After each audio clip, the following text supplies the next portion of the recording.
सर्वांना नमस्कार. स्वामी रामानंद तीर्थ मराठवाडा विद्यापीठाशी संलग्नित असलेल्या चारही जिल्हे म्हणजेच नांदेड, परभणी, लातूर आणि हिंगोली या व्यतिरिक्त हेच जिल्हे नव्हे तर महाराष्ट्र, संपूर्ण भारत आणि जगाला ज्या एका महाभयंकर विषाणू ज्याचं नाव आहे कोविड-19 या प्रादुर्भावामुळे पूर्ण जग, आपलं स्टेट, आपला देश हा पूर्ण हादरून गेलेला आहे. ही परिस्थिती बघता मित्रांनो, आपल्या विद्यापीठाच्या उन्हाळी 2020च्या परीक्षा, पदवी परीक्षा ह्या दिनांक 24 मार्च 2020 पासून प्रस्तावित होत्या. परंतु हा लॉकडाऊन जाहीर झाल्यामुळे आपल्याला ह्या परीक्षा घेता आलेल्या नाही आहेत. आपण परत PGच्या परीक्षा आपल्या 16 एप्रिलपासून होत्या. नंतर परत मेमध्ये काही परीक्षा होत्या, इंजिनिअरिंग, फार्मसी वगैरे.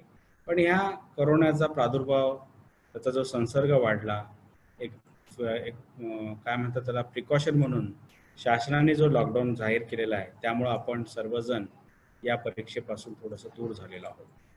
मित्रांनो, गेली 1.5-2 महिने हे फार त्रासाचे जात आहेत प्रत्येक व्यक्तीला आणि त्याबरोबर विद्यार्थ्यांना पण माझी एक तुम्हाला नम्र विनंती आहे की आपण या विद्यापीठाचे गुणवंत विद्यार्थी आहात.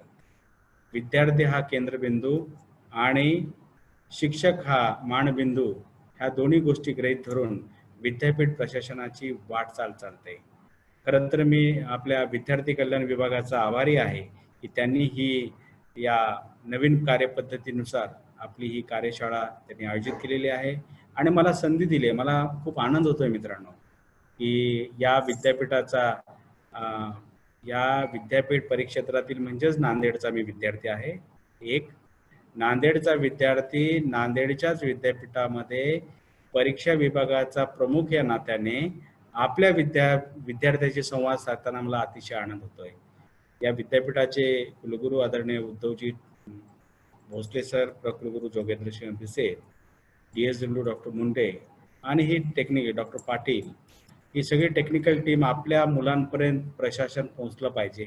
आपल्या मनातल्या शंका कुशंकांचं निरासन झालं पाहिजे आणि त्या दृष्टिकोनातून ही संवाद प्रक्रिया ऑनलाईन मोडमध्ये चालू आहे. आपण सर्व याचा आनंद घेताय, माहिती घेताय, त्याबद्दल तुमचे सुद्धा आभार. मित्रांनो, एकच सांगतोय की आपल्या विद्यापीठामध्ये चारही जिल्ह्यामध्ये मिळून अजून आपण साधारणतः 150 कोर्सेसची परीक्षा घेतो. या सगळ्याच परीक्षा आपण सध्या थांबलेल्या आहेत शासनाच्या निर्णयानुसार. परंतु परवाच 8 मेला राज्य शासन उच्च व तंत्र शिक्षण विभागाकडून आपल्याकडे एक डायरेक्टिव्ह आलेले आहेत, काही शिफारशी आल्या आहेत की शासनाने महाराष्ट्र लेवलवर काही कुलगुरूंची एक कमिटी गठीत केली होती. त्यांचा अहवाल शासनाकडे आला आणि त्या अहवालाच्या शिफारशी शासनाने ॲज इट इज मंजूर करून त्या इम्प्लिमेंट करण्यासाठी विद्यापीठाकडे पाठवलेल्या आहेत. आपल्या परीक्षा होणार आहेत, पण कुणाच्या होणार आहेत? प्रत्येक अभ्यासक्रमाच्या शेवटच्या सत्राच्या परीक्षा होणार आहेत. शेवटचे सत्र म्हणजे for example BSc, BA, BCom जे 3 वर्षाचे अभ्यासक्रम आहेत ते एकूण 6 सत्राचे असतात. त्यामुळे त्यांचे 6व्या सत्राची परीक्षा होईल. आपल्याकडे 1 वर्षाचा पण कोर्स आहे, that is called as diploma in labour laws, diploma in taxation laws. 1 वर्षाची डिप्लोमा आहेत, बिलीफ आहे, BG आहे, अशा कोर्सेसची पण परीक्षा होणार आहे. कारण त्यांचा अंतिम वर्ष म्हणजे 1च वर्ष आहे, त्यांची ही समरची परीक्षा. त्यामध्ये परत आता आपण जाऊ 2 वर्षाकडे. 2 वर्षामध्ये काय येतं? जनरली पूर्वी तुम्हाला माहिती असेल की 1 वर्षामध्ये BEd यायचं, BPed यायचं, पण आता NCTच्या नॉर्म्सप्रमाणे ते सेकंड इयर झालेलं आहे. म्हणून सेकंड इयरचं 4th सेमिस्टरची परीक्षा होईल. तसंच PG मध्ये पण सुद्धा फर्स्ट इयर, सेकंड इयर अंतिम असतं, त्यामध्ये 4th सेमिस्टरची परीक्षा होईल. इंजिनिअरिंगमध्ये फर्स्ट इयर असतं, सेकंड इयर असतं, थर्ड इयर असतं आणि 4th इयर असतं. आपण त्याला FE म्हणतो, SE म्हणतो, TE आणि BE. BEच्या 8वा जो सेमिस्टर आहे त्याची परीक्षा होणार आहे. या व्यतिरिक्त असे अनेक अभ्यासक्रम आहेत की ज्याच्यामध्ये फायनल इयरला थेअरी परीक्षा न होता केवळ मौखिक परीक्षा असते, प्रकल्प लेखन असतो आणि काही ठिकाणी तर प्रॅक्टिकल असतं. अशा परीक्षा सुद्धा होणार आहेत. मित्रांनो, माझी तुम्हाला एक विनंती आहे. सध्याचा काळ खूप कुशल आहे. Everybody is suffering from this covid pandemics. तर यू बी स्टेबल. तुमचं एकच ध्येय असलं पाहिजे की आपण विद्यार्थी आहोत, आपला अभ्यास केला पाहिजे. मी नेहमी म्हणतो की आपले आईवडील आपले गुरुजन आहेत. त्यांनी जे स्वप्न बघितलेत ते स्वप्न तुमच्या नजरेतून बघितलेत की माझा मुलगा अभ्यास करून हा होणार, माझा विद्यार्थी, माझा मुलगा फ्युचरमध्ये तो होईल. You are the asset of your parents. त्यामुळं कोणतीही परिस्थिती येऊ द्या मित्रांनो, कुठेही डेव्हिएट होऊ नका. आपले जर पूर्वज बघितले असतील, आपण सर्वसामान्य कुटुंबातून आहोत. या कुटुंबामध्ये आपल्याला कुठेही रेड कार्पेट ट्रीटमेंट मिळाली नाहीये. We have to create the situation by the job opportunities to create the red carpet for us actually. तर माझी एकच विनंती आहे. बरेच मुलांची आता आम्ही हेल्पलाईन तयार केली आहे. विद्यापीठ संकेतस्थळावर नंबर आहे. दररोज जवळपास 1001 फोन येत आहेत. सगळ्यांचे कॉमन प्रश्न हेच आहेत. सगळ्यांना आजकाल हे मीडिया एवढं फास्ट झालंय, सोशल मीडिया सगळ्यांना कळलंय, तरी पण लोक न समजून घेता परीक्षा विभागाला विचारतात की परीक्षा कधी. येस, परीक्षा आपल्या होणार. शासन निर्णयानुसार 1 जुलै 2020 ते 31 जुलै 2020 दरम्यान प्रत्येक अभ्यासक्रमाच्या अंतिम वर्षाच्या अंतिम सत्राची परीक्षा होईल. याची वेळापत्रक परीक्षा विभागामार्फत 30 जून पर्यंत आपण डिक्लेअर करू. 30 जून म्हणतो 30 मे पर्यंत, जेणेकरून विद्यार्थ्यांना 1 वर्षाचा 1 मेचा कालावधी मिळेल. आणि आता बाकीच्या सत्राचं काय, तर बाकीच्या सत्रांना पूर्ण त्यांचं पाठीमागचा जो परफॉर्मन्स आहे तो ग्राह्य धरून त्यांचं गुणदान द्या, असे डायरेक्शन स्टेट गव्हर्नमेंट कडून आपल्याकडे आलेले आहेत आणि त्यानुसार आपण काम करतोय. परीक्षा व मूल्यमापन मंडळ हे एक अधिकार मंडळ असतं, ज्यांनी की पूर्ण परीक्षेविषयी काम करतात. त्याचे अध्यक्ष कुलगुरू महोदय असतात आणि आम्ही ही परीक्षा व मूल्यमापन मंडळाच्या निर्णयानुसार एक चांगली स्कीम तयार करतोय आणि ही चांगली स्कीम तयार करून आपल्या विद्यापीठ संकेतस्थळावर आपल्यासाठी सगळ्या महाविद्यालयांचे प्राचार्य, प्राध्यापक, शिक्षक, शिक्षकेतर कर्मचाऱ्यांसाठी आपण ते हे करणार आहोत, काय म्हणतात त्याला, सर्क्युलर देणार आहोत. त्याचा आपण अभ्यास करा. पण आता कुठेही डेव्हिएट होऊ नका. माझं एक तत्व आहे, मी सुद्धा नांदेडचा आहे. मी सुद्धा आयुष्यामध्ये 0 to हिरो बनण्याचा प्रयत्न केला आहे. ते कधी काही असो, मी कधीच डेव्हिएट झालं नाही. अभ्यास म्हणजे अभ्यास, एकच ध्यास तो म्हणजे अभ्यास. आता परिस्थिती कशी झाली, लॉकडाऊन झालंय. जे हुशार विद्यार्थी आहेत त्यांना वाटत असेल की मी कधी कधी पेपर लिहू. ज्यांचा अभ्यास झाला नसेल त्यांना वाटलं असेल खूप बरं झालं यार, परीक्षा वाढली. ज्यांची परीक्षा नाही तर ते आनंद उत्सव साजरा करतायत. असं मला कळालं की परीक्षा नाही, डायरेक्ट ते पास होणार आहेत. असं नाही. या फॉर्म्युल्यामधून काही विद्यार्थी पासही होऊ शकतील, काही नापासही होऊ शकतील. नापास जरी विद्यार्थी झाले तर काळजी करू नका. तुम्हाला शासनाच्या निर्णयानुसार पुढच्या वर्गात कॅरी फॉरवर्ड करण्यात येणार आहे. दॅट इज, तुम्हाला एक वर्ड माहिती आहे, कॅरी ऑन आपण म्हणतो जनरली, कॅरी फॉरवर्ड करण्यात येणार आहे. कॅरी फॉरवर्ड जरी केला असेल तर तुम्ही जे नापास विषय झालात या सगळ्या फॉर्म्युल्यामधून, तर त्यांची तुम्हाला परीक्षा देणं क्रमप्राप्त आहे. ती परीक्षा तुम्हाला हिवाळी 2020 मध्ये द्यावी लागेल, असा हा शासन निर्णय सांगतो.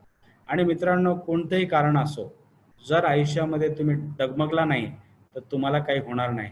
आणि तुम्ही प्रत्येक गोष्टीला जर घाबरत असाल, भीत असाल, तर काही खरं नाही.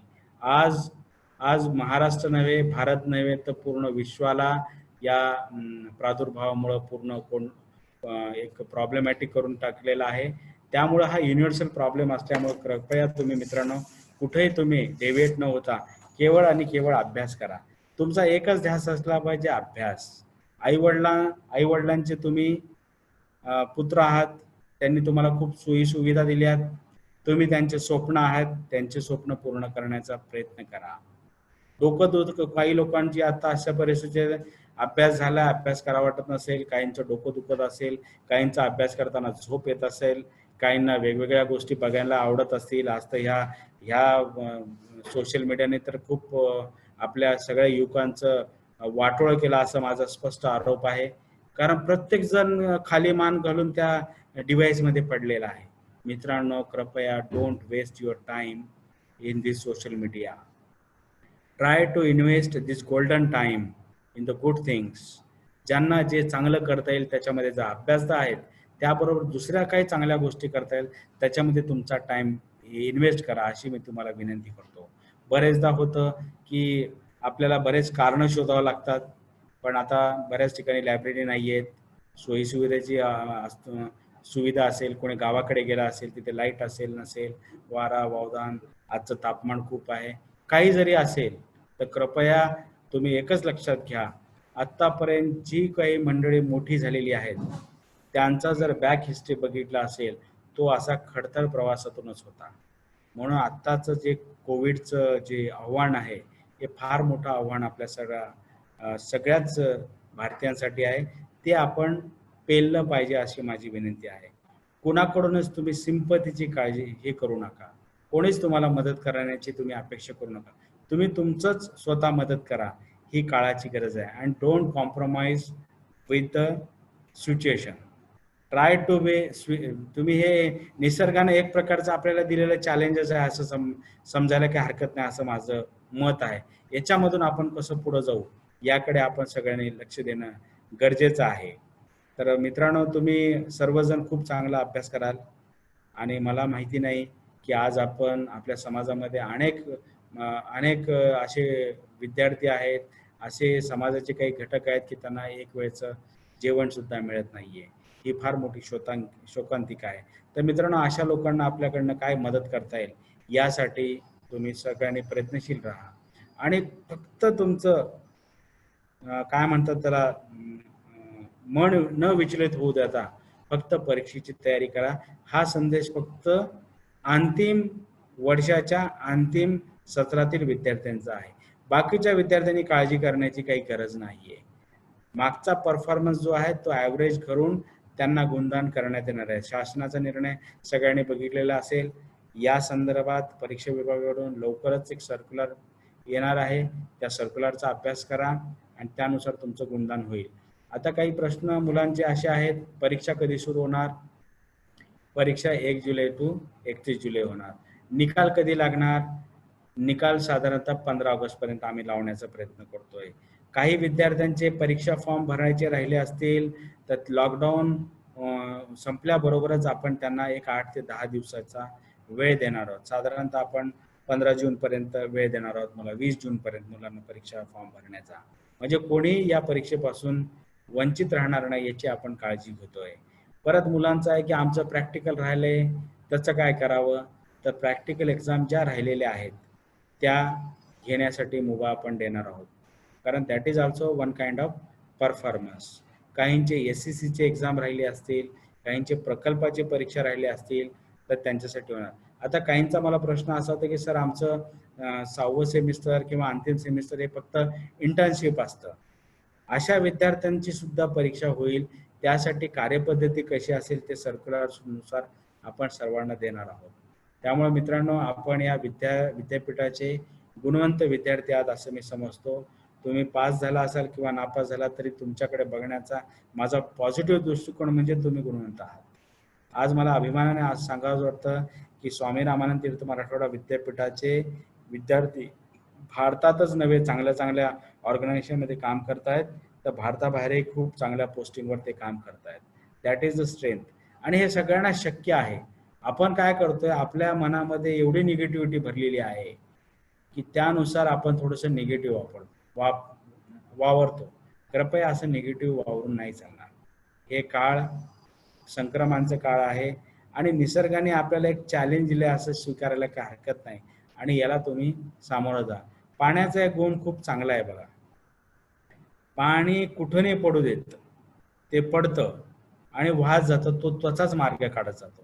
त्याच्या मार्गामध्ये जर चुकून जर कुठे त्याला खड्डा आला तर तो खड्डा पूर्ण भरून वर जातो, म्हणजे तिथं तो थांबत नाही. मित्रांनो, आयुष्यामध्ये कृपया थांबू नका. तुम्ही तुमच्या पद्धतीने डेव्हलप करा आणि आई वडिलांचं स्वप्न पूर्ण करण्यासाठी आपण कटिबद्ध राहा ही मी तुम्हाला विनंती करतो. कारण शक्य आहे, कारण मी सुद्धा तुमच्यासारखाच विद्यार्थी आहे. नांदेड शहरात शिकलो, इथे चांगलो. मला तुम्हाला सांगायला आनंद वाटेल की मी सुद्धा तुमच्यासारख्याच बऱ्याच अभ्यासक्रमामध्ये पास करून या मोठ्या पदावर आलेलो आहे. माझं उद्दिष्टच होतं की आयुष्यामध्ये काहीतरी बनायचं आहे. त्यामुळे मी कधीच कुठे डेव्हिएट झालो नाही. कृपया कुठे डेव्हिएट होऊ नका. लोक बोलणारे बोलत राहतात. आत्ताचा काळ खूपच क्रुशियल आहे. याच्यामध्ये आपलं सर्वायवल हे फार महत्त्वाचं आहे. आणि महाराष्ट्र शासन, सेंट्रल गव्हर्नमेंट वेळोवेळी आपल्याला डायरेक्शन देते की स्वच्छता बाळगा, नेहमी मास्क बांधा, नको तिथे फिरू नका, गरज नसताना फिरू नका, गरज असले तरच तुम्ही बाहेर जा. ह्या सूचनांचं तुम्ही कृपया पालन करा. आता परीक्षा होताना सुद्धा आपण सुद्धा त्या GR मध्ये आल्यानुसार डायरेक्शन ज्या शिफारशी आल्यात की आपल्याला तिथे सुद्धा सोशल डिस्टन्सिंग म्हणण्यापेक्षा फिजिकल डिस्टन्सिंग मेंटेन करणं फार गरजेचं आहे, जेणेकरून ह्या कोविडचा प्रादुर्भाव होणार नाहीये. आणि त्यामुळेच ही सगळी गर्दी कमी करण्याच्या दृष्टिकोनातूनच या शिफारशी आल्यात की अंतिम वर्षाच्या कोणत्याही अभ्यासक्रमाच्या अंतिम वर्षाच्या अंतिम सत्राची परीक्षा घ्या. आता ही परीक्षा पद्धती कशी असेल? ही परीक्षा पद्धती ट्रॅडिशनली असेल. ट्रॅडिशनल म्हणजे उत्तर पुस्तिका येईल, प्रश्नपत्रिका येईल, तुम्हाला ती लिहावी लागेल. त्याचं मूल्यमापन झाल्यानंतर आपण निकाल जाहीर करा. काही विद्यार्थ्यांचे प्रश्न होते की ही परीक्षा MCQ होणार आहे का? तसं काही अजून ठरलेलं नाहीये. MCQ होणार नाहीये, आपली ट्रॅडिशनल पद्धतीनेच होणार आहे. आणि काही विद्यार्थ्यांचं म्हणणं होतं की बाबा या परीक्षेमध्ये सुद्धा आम्हाला काही प्रॅक्टिकल परीक्षेमध्ये सूट वगैरे मिळेल का? तसं काही होणार नाहीये. सध्या तरी नवीन गाईडलाईन्स आपलं विद्यापीठ सुद्धा तयार करत आहे आणि पुढच्या 1-2 दिवसामध्ये हे तुम्हाला कदाचित हा तुम्ही माझा व्हिडिओ लाईव्ह बघण्याच्या अगोदर माझं सर्क्युलर विद्यापीठ संकेतस्थळावर आपल्याकडून आलेलं असेल असं मला वाटतं. तर माझं एकच सांगायचं आहे परीक्षेविषयी की अजून बरेच काही फोन येत आहेत, काय होणार, कसं होणार. कृपया तुम्ही जे खालच्या वर्गाचे आहेत त्यांनी काळजी करण्याचे कारण नाही. आणि याच्यामधून सुद्धा ॲव्हरेज मार्क देत असताना जर काही विद्यार्थी नापास झाले तर त्यांना पुढची संधी आहे. आता काही हुशार विद्यार्थी असतात, त्यांना या गुणधर्मावर जर विश्वास नसेल, त्यांना वाटलं की माझे मार्क फार कमी आलेत, they can again appear for the coming exam that is winter 2020 and they can improve themselves actually. त्याला इम्प्रूव्हमेंटची संधी आहे.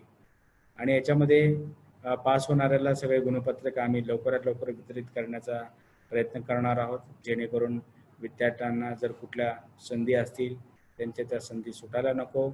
आणि हे आयुष्य तुम्हीच तुमच्या आयुष्याचे शिल्पकार आहात. कोणालाही दोष देऊ नका. शांत पद्धतीने तुम्ही तुमचा अभ्यास करा. आणि मी स्वतः म्हणजे मला शांत ठेवण्याचा आणि काही कामामध्ये मग्न ठेवण्याचा जी प्रयत्न करतो त्यापैकी एक भाग म्हणजे मेडिटेशनचा आहे. कृपया मित्रांनो, जर कुठं तुम्हाला मन लागत नसेल तर you try to meditate yourself. म्हणजे तुम्हाला शांत बसून तुम्हाला ध्यानधारणा करता येईल का बघा. ध्यानधारणेमधनं तुमचं एक शक्ती चांगली तुम्हाला मिळेल, जेणेकरून चांगल्या गोष्टींकडे तुमचं लक्ष जाईल, कुठे डेव्हिएट होणार नाही, अशी मला तुम्हाला विनंती आहे. तर या पद्धतीने कृपया सगळ्यांनीच परीक्षेची तयारी करावी. आणि ही जी इन्फॉर्मेशन आहे तुम्ही सगळ्या विद्यार्थ्यांपर्यंत शेअर करा की लवकरच आपल्या अंतिमच्या पर्यंत. पण याच्यामध्ये एक अंडरलाईन करून मी एक वाक्य इथं नमूद करू इच्छितो. वेळोवेळी शासनाचे जे डायरेक्शन येतील त्या डायरेक्शन प्रमाणे परीक्षेमधील कोणता बदल आणि कसा होणार आहे त्याचं पण आम्ही परिपत्रक टाकतो. आणि सगळ्यात बेस्ट म्हणजे आजकाल व्हॉट्सॲप किंवा फेसबुक असे जे सोशल मीडिया आहेत, या सोशल मीडियामधून बऱ्याच प्रमाणामध्ये कधी कधी चुकीच्या माहिती देण्यात येतात. कृपया त्याच्यावर विश्वास ठेवू नका. विद्यापीठाची संकेतस्थळ तुम्हाला माहिती आहे, srtmun.ac.in या संकेतस्थळाला भेट द्या. त्याच्यामध्ये होम पेजवर एक्झामिनेशन आहे, एक्झामिनेशनमध्ये जा आणि तिथे सर्क्युलर आहेत. You follow that circular only. आता यांनी मला व्हॉट्सअप पाठवला, त्यांनी ही माहिती दिली, याच्यावर कुठेही विश्वास ठेवू नका. आणि रेडीनेस ठेवा तुमचा. परीक्षेसाठी संपूर्ण तुम्हाला सामोरं जायचं आहे आणि हीच तुमची फार मोठी परीक्षा आहे. आणि जीवनात कसं आहे की जीवनामध्ये तुम्हाला जर सक्सेस व्हायचं, ही परीक्षा एक लायसन्स आहे असं माझं वैयक्तिक मत आहे. त्यामुळं कृपया तुम्ही कोणत्याही गोष्टीशी डेविएट न होता शांत चित्ताने अभ्यास करावा. आपलं ध्येय जे आहे, आपल्या आईवडिलांचे ध्येय जे आहेत, ते त्यांचे काही स्वप्न असतील ते पूर्ण करण्यासाठी तुम्ही रात्रंदिवस मेहनत करावी. सध्या परिस्थिती जरा अवघड आहे. या अवघड परिस्थितीवर मात करून तुम्ही चांगल्या पद्धतीने तुमची परीक्षेला सामोरं जाल, हीच मी तुम्हाला सदिच्छा देतो, शुभेच्छा देतो. समाजाचं आपण काहीतरी देणं लागतो, त्यासाठी सुद्धा नेहमी तुम्ही काम करत राहा, जेणेकरून तुम्हाला त्याचा उपयोग होईल आणि तुमचं जे काम आहे, तुमचं स्वतःचं जे काय म्हणतात त्याला कॉन्ट्रीब्युशन आहे, हे इतराला देण्यामध्ये तुम्हाला स्वतःला आनंद वाटेल आणि त्याचा इनडायरेक्टली तुम्हाला फायदा सुद्धा होईल. मित्रांनो, जाता जाता एक व्हॉट्सॲपवर आजच एक खूप चांगली पोस्ट आलेली मला आवडली. मी तुम्हा लोकांबरोबर मी शेअर करतो आणि तुमची सर्वांची मी रजा घेतो. ती पोस्ट अशी आहे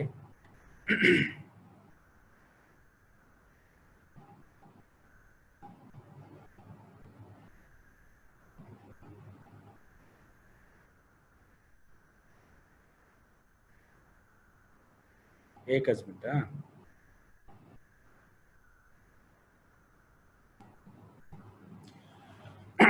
दुधाला दुधाला दुःख दिले की दही बनते, दह्याला दुखावले की ताक बनते, ताकाला त्रास दिला तर लोणी बनते आणि लोण्याला लोळावले तर तूप बनते. दुधापेक्षा दही महाग, दह्यापेक्षा ताक महाग, ताकापेक्षा लोणी महाग आणि लोण्यापेक्षा तूप महाग.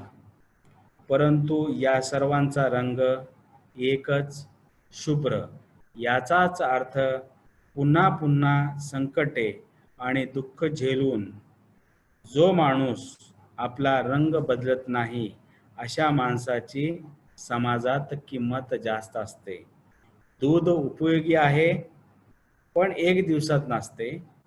दुधाचे विरजन दही 2 दिवस टिकते.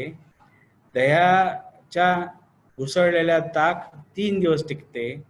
ताकामध्ये लोणी आठवडाभर राहील. पण लोण्याचे काढलेले तूप मात्र कधीही खराब होत नाही. आता बघा, आहे की नाही गंमत? एका दिवसात नासणाऱ्या दुधात कधीही न नासणारे तूप लपलेले आहेत. तसेच मित्रांनो, आपले मन, आपलं आयुष्य अथांग आहेत. त्यात सकारात्मक विचार नीट घालून मंथन करा, चिंतन करा, मनन करा. आपले जीवन सलाखून त्यातून बाहेर पडले म्हणजेच कधीही न हरणारे आपले स्वतःचे एक सदाबहार व दिलखुलास व्यक्तिमत्व असू द्या. मी जाता जाता आपल्याला अजून एक सांगतो, जी that word is very inspiring to me. That is आपले माजी Bharat Ratna APJ Abdul Kalam, late APJ Abdul कलामांचं एक फार वर्ड आहे की if you salute your duty you need not to salute anybody. म्हणजे जर तुम्ही तुमच्या कामाशी प्रामाणिक असाल तर तुम्हाला समोर सॅल्यूट म्हणजे हाजीदाजी करण्याची गरज नाही. If you pollute your duty then you have to salute everybody. म्हणजे तुम्ही तुमच्या कामामध्ये जर डेविएट झालात आणि कामामध्ये कामचुकारपणा केलात तर तुम्हाला काही ठिकाणी हाजीदाजी रिक्वेस्ट करावी लागेल, सॅल्यूट करावं लागेल. कृपया असं करू नका. म्हणून फर्म राहा. आपली ड्युटी म्हणजे फक्त अभ्यास करून जीवनाचा उत्कर्ष करणे, आईवडिलांचे स्वप्न पूर्ण करणे, आपले स्वप्न पूर्ण करणे हेच ठेवा. आणि ज्यांना जे जे काही चांगलं करता येईल, अभ्यास हा पार्ट आहे, ते तुम्ही करा. ही मी तुम्हाला एक सूचना करतो आणि थांबतो. सर्वांचे धन्यवाद आणि नमस्कार.